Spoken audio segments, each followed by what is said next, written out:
Question 3, function involving e to the x, right? So remember, when you differentiate e, it stays the same, doesn't it? So in this case, dy dx, you've got a 3 in front, which just stays there, because it's like a constant multiplied by it. E to the x squared, when you differentiate it, will stay as e to the x squared. Remember, e stays the same when you differentiate it, but then you've got to times it by the derivative of the inside function, okay? This is the idea of the chain rule, just like with brackets. So here, the derivative of that, when you differentiate x squared, you get 2x, don't you? So you times in 3e to the x squared, but then by 2x, that will give you dy dx. We can tidy that up a bit then. Well, 3 times 2 is 6. Put the x in front, and then e to the x squared, okay? Simple as that.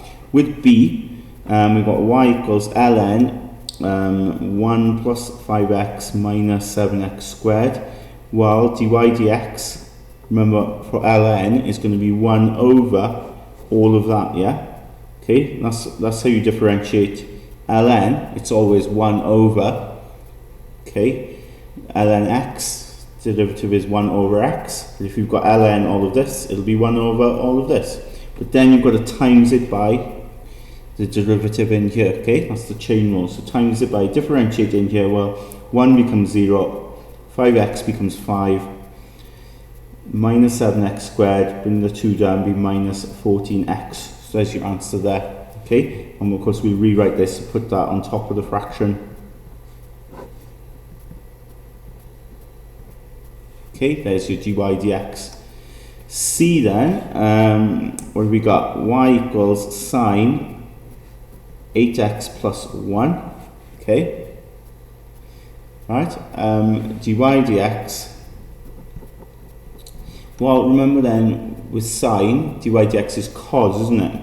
Okay, and so it'll be cos of 8x plus 1. You've always got to keep the same function inside that, alright? Okay, you've got to make sure this doesn't change.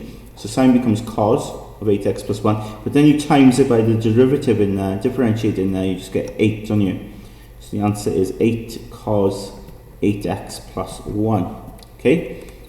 Finally then, in D, we've got y equals to cos 3x squared plus 5. Okay. Well, in this case, dy dx, remember, when you differentiate cos, it becomes minus sine. Okay.